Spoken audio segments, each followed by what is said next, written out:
উমানন্দ মন্দির থেকে তো বাইরে গেলাম, উমানন্দ মন্দির থেকে বাইরে আইসা ফেরি করে এপারে আসলাম। আইসা ঘাটে মানে ঘাটে নামার পরে আর কি, তারপর রাস্তায় আসাতে আমরা সিটি বাস পেয়ে গেছিলাম, তারপর সিটি বাসে উঠে বইছি। আর এখন এখান থেকে যাইতেছি অন্য জায়গায়। তো দেখতেই পারতেছো ওই যে ঘাট, আর ঘাটের ঠিক উপরেই রাস্তা, ওই রাস্তাতে উঠে আমরা সিটি বাসে বসে গেছি। তো নমস্কার সবাই, কেমন আছো সবাই? আশা করতেছি সবাই ভালো আছো। আমার আরেকটা ব্লগে তোমাকে সবাই স্বাগত। এর আগের ব্লগে তোমার কাছে শেয়ার করছিলাম বাড়ি থেকে বাইরে আসা ট্রেনে কইরা, তারপরে গুয়াহাটি স্টেশনে মানে পল্টন বাজার স্টেশন নেমে ওখান থেকে বাইরে উমানন্দ মন্দিরে যাওয়া, সবটাই তোমার কাছে শেয়ার করছি। আজকে পরের উমানন্দ মন্দির থেকে বাইরে এসে কোথায় গেছি কি করছি সবটাই তোমার কাছে শেয়ার করার চেষ্টা করুম যতটুকু পারি। তো চলো ব্লগটা শুরু করি।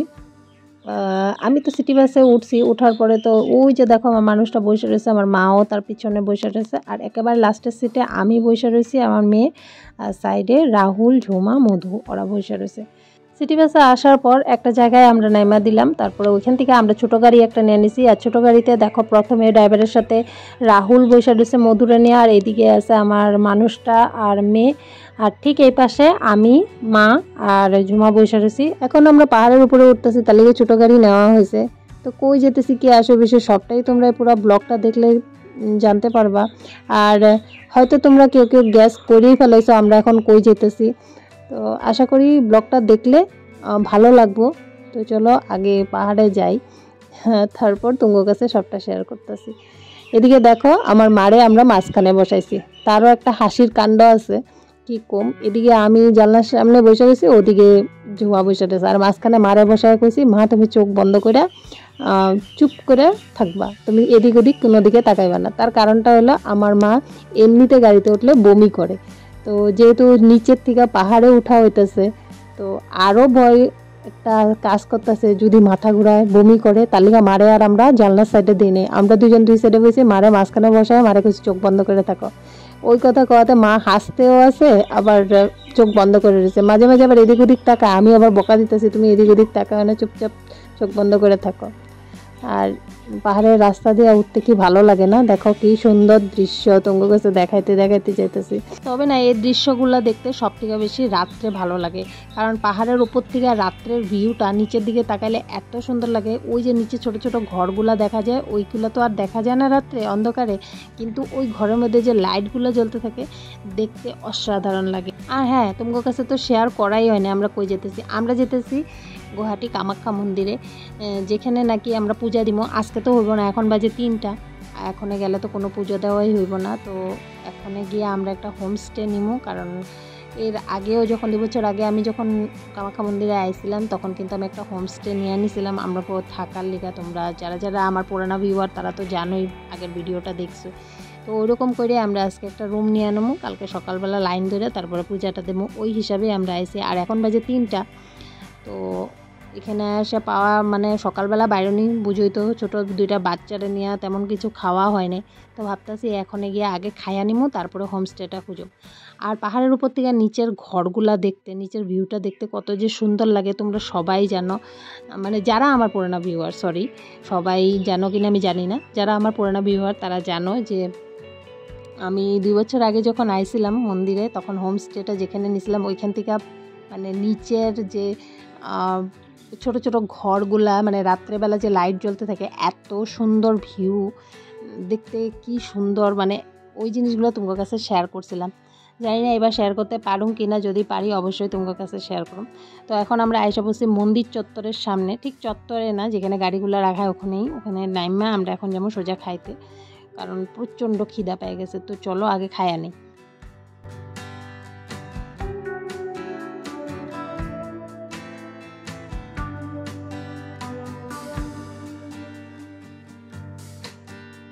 এখন আমরা আয়সা পড়ছি একটা হোটেলের সামনে, যেখানে আমরা আজকে খামো নিরামিষ ভাত। তো প্রথমে আমার মানুষটা আর রাহুল গেল কথা কওয়ার লিগা যে কি আছে আইটেম। তো অগ কাছে শূন্য এসে পরে আমগরে ঢুকতে কইছে ভিতরে, আমরা বাইরে দাঁড়ায় আছি এখন। তো ওরা ওখানে কথা কইতেছে। এখানে দেখো হোটেল লেখাই আছে মা মনসা, এখানে আমরা খাওয়া দাওয়াটা করব। কিন্তু সত্যি কথা কইতে খাওয়া দাওয়াটা এত সুন্দর আছিল, এত ভালো আছিল। প্রথমে তো আমরা খাওয়ার অর্ডার দিয়ে আমরা আমগো জায়গা মতন বসে রয়েছি একটা টেবিলে, আমার মানুষটা, রাহুল, ঝুমা, মধু, আমার মেয়ে বসে, আর সাইডের টেবিলটাতে আমি আর আমার মা বসে রয়েছি।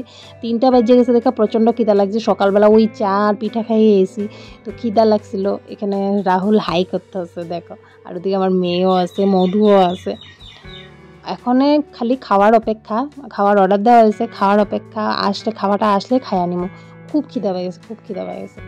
এদিকে আমগো আজকে বহুত কিছুই দিছে খাওয়াতে, 2 রকমের ভাজি, ডাল, পনিরের তরকারি, খুব সুন্দর নিরামিষ, এত সুন্দর খাওয়া মানে কি কম। যারা কামাখ্যা মন্দিরে আসবা ভাবতেছো, এই হোটেলে একবার ট্রাই করে দেখতে পারো। বিরাট স্বাদের খাওয়া দিছিল, কিন্তু আমার কিন্তু খুবই ভালো লাগছে। আমরা যতটুক টাইম মানে কামাখ্যা মন্দিরে আসছিলাম, আমরা যতবারই ভাত খাইছি এই হোটেলেই কিন্তু খাওয়া দাওয়াটা করছি। তো প্রথমে আমরা খাওয়া দাওয়াটা কইরা নিতেছি, বহুত খিদা লাগছে। তারপরে যেমন খাওয়া দাওয়া কইরা হোমস্টেটা খুঁজতে। আর এইবার হোমস্টেটা আমরা ভাবতেছি একেবারে মন্দিরের সামনে নিমু, যাতে লাইন ধরলে কোনো অসুবিধা না হয়। কারণ এর আগের বার যখন আইছিলাম হোমস্টেটা একটু দূর আসছিল, প্রায় 1.5 কিলোমিটার মতন দূরে আমগো হাঁটতে যেতে লাগছে। তাহলে এবার ভাবতেছি বাচ্চা নিয়েছি, আমার মা মতন একজন বয়স্ক মানুষও আছে, তো ভাবতেছি সামনে যদি আমরা একটা হোমস্টে নিতে পারি তবে অসুবিধা হইব না। তো তাড়াতাড়ি খাইয়া তারপরে যাই হোমস্টেটা খুঁজতে। খাওয়া দাওয়া করার পর আমি তেমন কোনো ভিডিও শ্যুট করতে পারি না, কারণ হোমস্টেটা খুঁজতে আমাকে বহুত অসুবিধা হয়েছিল। তবে ভগবানের কৃপায় একদম মন্দিরের দুয়ারের সামনে, মানে পিছনের দুয়ার, যেটা জেনারেল লাইনের দুয়ার হয়, ওই দুয়ারের সামনেই পেয়ে গেছি। কোনো অসুবিধা হইব না আশা করি। আর একটু সময় লাগছে, কারণ সঠিক মানুষ পাওয়া যায় না, বুঝছো। ওইখানে গেলে মানে এরকম একটা সঠিক মানুষ যে তুমি ধইরা ভালো সামনে একটা রুম খুঁজবা, তারপরে রুম খুঁজার পরে বার্গেনিং, এইসব জিনিস নিয়ে এত মাথা ঘামানো হয়ে যায় না। মানে যেহেতু আমি আর আমার মানুষটা এই বিষয়টা নিয়ে খুব ভালো করে জানি, কারণ আমরা এর আগে আইসা গেছি, তো আমরা দুইজনে এই নিয়ে দৌড়াদৌড়ি করতেছিলাম, তার লিগে আমি কোনো ভিডিও শ্যুট করতে পারি না। তারপরে রুমে গিয়ে আমরা এখন ফ্রেশ হয়ে গেছি। ফ্রেশ হয়ে যাওয়ার পর এখন বাজে ওই 5টা মতন। এখন আবার বাইরে যেতেছি, কারণ আজকে আমাকে মন্দিরে কোনো কাজই নেই। পূজা তো করুম আমরা পরের দিন সকালে, মানে কালকে রবিবার দিন। তো আজকে এখানে এত টাইম কাটায় এত লাভ নেই, তো ভাবলাম ফেন্সি বাজার যাই, গুয়াহাটি ফেন্সি বাজার একটু ঘুরে আসি গা। তাহলে রুমের থেকে বাইরে গেছি, এখন সবাইরে নিয়ে একদম ফ্রেশ হয়ে, ভাত খাওয়ার পরে তো শরীরটা এমনিই ফ্রেশ হয়ে গেছে। তো ফ্রেশ হয়ে, আর ওই যে দেখতে পাচ্ছ লাল রঙের ঘরটা, ওইটাই কিন্তু মেন দুয়ার। যেদিক দিয়ে যে আমার মানুষটার রাহুল কিন্তু ভিতরে যাইতেছে, কোন দিক দিয়ে পূজা দিতে যাইব, মানে ওই জায়গাটা দেখতে। তো এটাই কিন্তু মন্দিরের বাউন্ডারিটা, আর ঠিক এটার পাশেই দুয়ারটা। তো এখন আমরা বাইরে গেছি মন্দির থেকে, এদিক ওদিক একটু দেখতে দেখতে বেরোতেছে। আর দেখো প্রায় সন্ধ্যাই হয়ে গেছে, দোকানগুলোতে লাইট জ্বালায় দিছে। আমার মার যেহেতু এবার প্রথমবার, আমি চাইতেছি মারে একটু ভালো করে জায়গাগুলা ঘুরায়া দেখায়। তো মারে নিয়ে যেতেছি ফ্যান্সি বাজারে। তো চলো যাই, তুমি করে নিও, কারণ এখান থেকে এখন আমরা কিন্তু যাম না, ছোটো গাড়িতে যাম না, এখান থেকে সিটি বাস পাওয়া যায়। তো এখন আমরা সিটি বাসের লিগে তাড়াতাড়ি হেঁটে যেতেছি। যদি সিটি বাস পাওয়া যায়, সিটি বাসে করে আমরা কামাখ্যা মন্দিরের গেট পর্যন্ত নামুম, মানে নিচে গেট পর্যন্ত নামুম, ওইখান থেকে তারপরে আমরা অন্য সিটি বাসে করে ফ্যান্সি বাজারে যাবো। তো চলো যাই। আমরা কিন্তু মন্দির থেকে সিটি বাস নিয়ে নিয়েছিলাম, ওখান থেকে আইসা একদম এখন পাই গেছি ফ্যান্সি বাজার। অ্যাকচুয়ালি সিটি বাসে করে আমরা কামাখ্যা মন্দিরের গেট পর্যন্ত, মানে নিচে পর্যন্ত আইছিলাম, আর ওইখান থেকে আরেকটা সিটি বাসে করে এখন আমরা ফ্যান্সি বাজারে আইছি। তার আগে কিন্তু আমি কোনো ভিডিও শেয়ার করতে পারি নাই, কারণটা হইলো সিটি বাসে এতটা ভিড় ছিল, মানে কামাখ্যা মন্দির থেকে যে সিটি বাসটা উপর থেকে নিচে নামে, যতবারই নামে এতটা ভিড় হয়, ওটা আমার কোনো আইডিয়া ছিল না। এবার ফার্স্ট টাইম এক্সপিরিয়েন্স। আমরা প্রত্যেকটা মানুষের লিটারেলি উপর থেকে, মানে কামাখ্যা মন্দিরের গেট পর্যন্ত, নিচে পর্যন্ত দাঁড়াইয়া এসি, মানে মা বাচ্চা দুইটারে নিয়ে ভাবলো কত কষ্ট হয়েছে। তার লিগে আমি কোনো ভিডিও শ্যুট করি নাই। তো এখন আমরা আশা পড়ছি ফ্যান্সি বাজারে, অপোজিট সাইডে নামাই দিছে। তো আমরা এখন ফুটব্রিজ করে ওই পারে জামগা। তবে এখানে আমার সাথে একটা ঘটনা ঘটে যায়, মানে আমি ভিডিও করতে করতেই যেতেছিলাম মার হাতটা ধরে, মা কোনোদিনও এসকেলেটারে উঠে নাই। তো এই সময়টার মধ্যে দেখতেই পারতেছো আমার ফোনটা এখন পড়ে গেছে, গান মানে কী কমু, আমি ভিডিওটা কোনো এডিট করলাম না, তোমার কাছে শেয়ার করতেছি। মার হঠাৎ করে শাড়ি এসকেলেটার ভিতরে ঢুকা জায়গা, পিছনে রাহুল থাকে, রাহুলে কোনো রকমে আমার মারে ধরে রাখে, আর আমার মা যেহেতু আমার হাত ধরে পুরো জুড়ে খিচ্চা রাখে, আমিও পড়ে যাওয়ার পরিস্থিতিতে হয়ে যায়। তারপরে পিছন থেকে আরও দুইজনে এসে কোনো রকমে মারে মানে বাঁচায় আর কি। তো ওই সময়টার মধ্যে আমার ফোনটা শেকই হয়ে যায়। তো মা একটু ব্যথা পায়, আমিও একটু ব্যথা পাইছি। তারপরে তো দেখলে ঝুমা হাত ধরে ধরে হাঁটায় নিয়ে এলো মারে। খুব ভয় লাগতেছিল মার এরকম তোর জিনিস, মানে আমি চাই না আমার দ্বারা মা কোনো আঘাত পাক, কিন্তু হঠাৎ করে এরকম একটা সিচুয়েশন হয়ে গেছে, আমার মানুষটাও ভয় খেয়ে গেছিলো, আমিও ভয় খেয়ে গেছিলাম। তারপরে আমরা ফ্যান্সি বাজারে আইসি, ফ্যান্সি বাজারে এসে আমি বাজারও করছি অনেক কিছু, কিন্তু আমি কোনো কিছুই তখন আর ক্যামেরা বাইর করে দেখানোর মতন ক্ষমতা আসলো না, কারণ আমার ভিতরে একটা ভয় কাজ করতেছিল। মা এমনিতে করতেছিল, মার বুকের মধ্যে ব্যথা লাগছে, ব্যথা পাইছে, তো ওই একটা ভয় কাজ করতেছিল, তার মধ্যে আমিও একটু ব্যথা পাইছি, খুব ভয় লাগতেছিল। তো আমরা এক জায়গায় দাঁড়ায় আসছিলাম মোটামুটি বাজার টাজার করে, তারপরে ঝুমার লিগা কিছু জিনিস বাজার করার লিগা আমার মানুষটা রাহুল ওরা বাচ্চা দুইটারে নিয়ে আগায় গেছে। তো আমরা বললাম যে আমরা যাম না, আমরা এখানেই দাঁড়াই। তো আমরা ফ্যান্সি বাজারের গেটেই দাঁড়ায় আসলাম। তো ওরা গেছে ভিতরে কিছু বাজার টাজার করতে। তো আমরা এখানে যে ব্যাগের কালেকশনগুলো দেখতেছি, আর এখান থেকে আমি 2টা ব্যাগও নিছি। তো তোমার কাছে শেয়ার করবো আমি কী কী ফ্যান্সি বাজার থেকে বাজার করছি, কবে শেয়ার করি, এই ব্লগে করি না পরে কোনো ব্লগে হইব জানি না, কারণ ভিডিও অনেক আছে, এডিট করতে করতে ঠিকমতো আমি জিনিসগুলো তোমার কাছে শেয়ার করতে পারলাম কিনা আমি কিচ্ছু জানি না। তারপরে বাজার হয়ে যাওয়ার পর আমরা আবারও একটা সিটি বাসে উঠে গেছি। এটাতে করে এখন আমরা জামুগা মন্দিরের গেট পর্যন্ত, তারপরে ওইখান থেকে ছোটো গাড়ি করে আবার পাহাড়ের ওপরে মন্দিরে বাইরে এসে এখন রাত্র 8টা মতন বাজে। তো চলো যাই প্রথমে। আর খুব আমার ভয় লাগতেছে, আমার মুখের অবস্থা দেখে তোমরা হয়তো বুঝতে পারতেছো আমার একটা খুব টেনশনও হইতেছে, মা কইতেছে আমার বুকের ব্যথা হইতেছে, জানি না কী হইব। মা এদিকে আমার ঝুমাও বুঝাইতেছিল যে দিদি টেনশন করে না, কিচ্ছু হইব না, একটু ব্যথা লাগছে কিন্তু কিচ্ছু হইব না। কিন্তু তাও ধরো মা নিয়ে এসি নিজের রিস্কে, মার যদি কোনো জায়গায় ব্যথা ট্যাথা পায় আমার ভয় লাগে, আমি নিজেও একটা নিজের দোষী মনে করুম মা যদি কোনো জায়গায় ব্যথা পায়। আর আমার ভাই ও তো আমার কথা শোনাইব যে দিদি তুই নিয়ে গেছিস, তুই দেখে রাখস নাই মারে, তো ওই জিনিসটাও মাথায় কাজ করতেছিল। যাই হোক, আমরা কামাখ্যা মন্দিরের গেট পর্যন্ত আসার পরে ওইখান থেকে ছোটো গাড়ি করে এখনও উপরে যেতেছে। আর উপরের থেকে তুমি এই নিচের ভিউটা যেটা কইছিলাম যে রাত্রেবেলা পাহাড়ের উপর থেকে নিচের ভিউটা দেখতে খুব সুন্দর লাগে, ওইটাই তোমার কাছে একটু দেখানোর চেষ্টা করতেছি। আমি ভালোভাবে দেখাতে পারতেছি না, কারণ রাত্রেবেলা গাড়ির ভিতর থেকে অমন করে ঠিক স্পষ্ট দেখা যায় না, তাও যতটুকু পারছি তোমার কাছে শেয়ার করার চেষ্টা করলাম। তো এখন ওই 8:30 9টার মতন বাজে, আমরা এসে পায়ে গেছি কামাখ্যা মন্দিরের ঠিক ওই যেই জায়গাটা আগে গাড়িটা থামাইছিল ওইখানেই। তো এইখান থেকে আমরা এখন আর নিজের রুমে যেতেছি না, কারণ রুমটা আরেকটু দূর আছে মন্দিরের সামনে।